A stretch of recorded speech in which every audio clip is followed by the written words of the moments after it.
Hey everybody, my name is Brandon Light and I'm part of Humboldt State University. This is for the Cal State University Research Competition. I am part of the Health, Nutrition, and Clinical Science category. My research is the loss of LGL1 affects AKT and Girdin and mirroring neuroprogenitor cells in a mTOR-dependent manner. Let's get started. So, lethal giant larva 1 and brain dysplasia. Lethal giant larva 1 so far is hypothesized to be a tumor suppressor gene for multiple things. Firstly, we see that it is associated to non-muscle myosin 2, which myosin 2 is required for asymmetric cell division. Due to those two things, we can tell that lethal giant larva 1 is involved in the regulation of asymmetric cell division. That cell division is super important because that is a prominent marker for stem cells. Stem cells need to be able to asymmetrically cell divide in order to be able to differentiate into many different types of cells. The whole process is incorporating different types of proteins and organelles into one cell type, while the other cell type does not get those same things. We see that many lethal giant larva 1 knockout cells, which knockout means both alleles do not have the gene anymore. Many of those knockout cells fail to differentiate while showed mass proliferation. So we see directly through there that there was no more, when lethal giant larva 1 was excised out, many of the genes couldn't differentiate, but they just grew many of the same cells. We see through research from Klezevich et al. That loss of LGL1 causes severe brain dysplasia, and brain dysplasia is the malformation of your top cortical layer. It doesn't fully develop because the neurons that our brain has doesn't actually develop to these ends. We see that many knockout cells exhibited differences from wild type in organization of actin and myosin 2 localization as well. Lastly, the last bit of information that we need to know is that losing PTEN also causes the loss of LGL1, which we will see the importance of that through the other proteins of interest. Now we're going to quickly talk about glioma, which is the main brain tumor that we see. It's roughly 80% of all metastatic brain tumors that has been seen.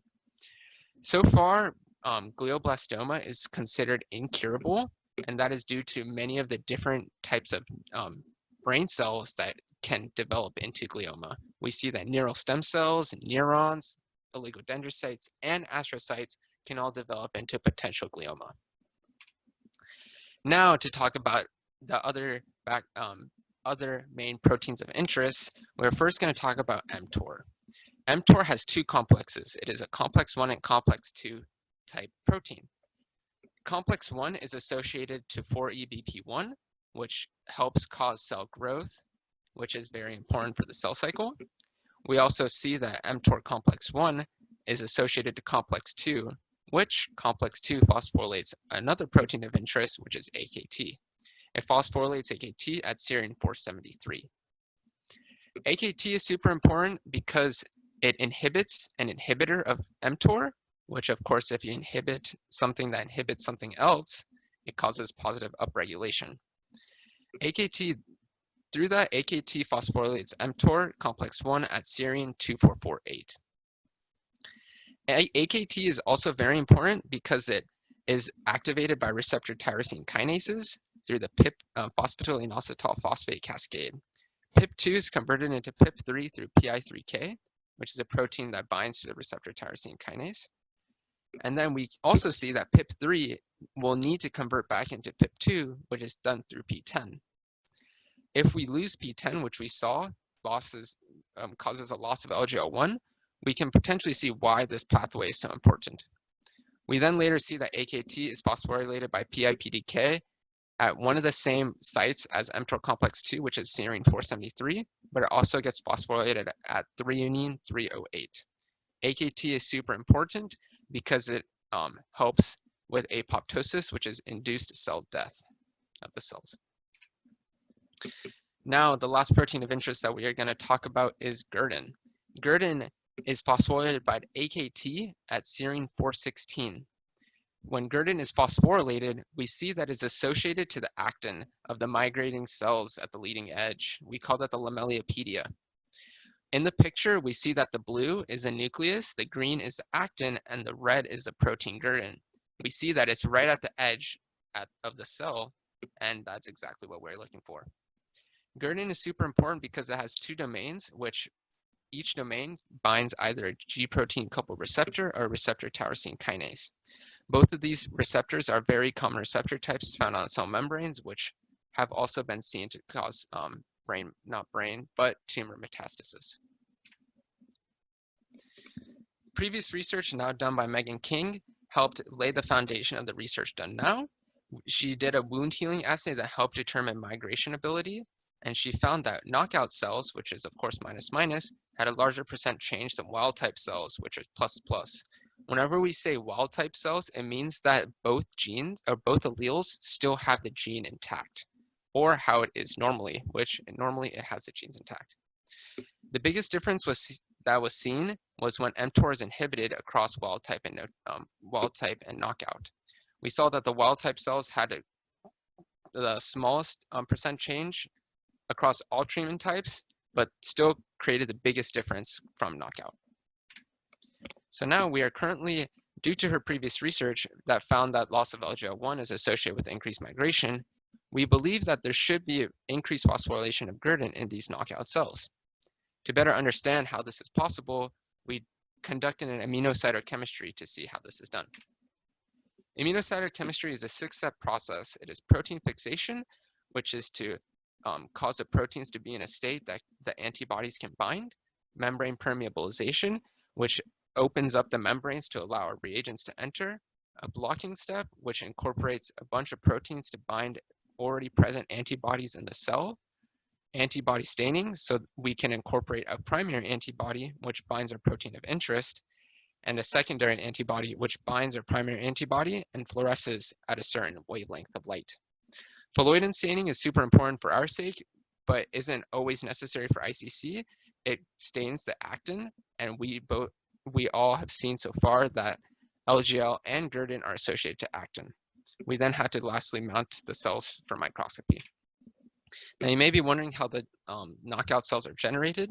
These are done through a LOXP-Cre mechanism, which are only found in bacteria, so these had to be genetically modified in. We see that the LOXP sites flank the LGL1 gene, and the Cre gets associated to the LOXP sites. It brings the two sites together to create a loop, and then it cuts out the gene. This was confirmed through the real-time PCR and the Western blot analysis. We can see that through the ICC images that the wild type cells have much greater increased expression compared to the knockout cells. We see that in the images across DMSO and taurin on the left, and then also the 2.5D peaks that are seen on the right. We just see complete greater expression of AKT. The statistical analysis done was a two-way ANOVA, which showed that AKT as a wild type cell did have increased and greater phosphorylation intensity than the knockout cells. We also see that the taurin treatment had a slight significant difference compared to the no treatment, but did not have a difference from the DMSO. We also see that in the wild types, in the knockout cells, that DMSO had the greatest difference from new treatment, but we believe that that is not very correlative to any scientific process. We then also see the same exact results from AKT as seen in the Girdin proteins. We see that in the left in the ICC images that the Girdin protein is much more greaterly phosphorylated while also showing much more greater intensity. And then we see that the greater intensity by the peaks on the 2.5D images on the right. The wild type shows completely greater expression compared to the knockout cells. We also see this through the statistical analysis, which is another two-way ANOVA. We see that the wild type cells of taurin and DMSO had a greater difference than the knockout cells. When we see the treatment types just for wild type, we see that taurin had the greatest significant difference compared to both other treatment types as well. So due to these results, seeing that the knockout cells had increased migratory ability, but saw a decrease in Girdin and AKT phosphorylation, we are kind of confused as to what is exactly happening. We're kind of hypothesizing now that Girdin isn't actually causing migration, but brings organization to the movements. But to further confirm that, we are going to do an immunohistochemistry, which is to stain brain slices to see how these proteins are interacting at a cellular, more molecular level. This will also help be able to distinguish what lethal giant larva 1 is doing within these protein cascades. Now to finish it off, this is the possible model that we have developed. We can see that AKT and Girdin are almost in a phosphorylation loop when/if we inhibit mTOR. This can cause the increased expression when mTOR was inhibited as well. So I would like to say thank you very much for all listening in, and I hope you all have a great day. Thank you.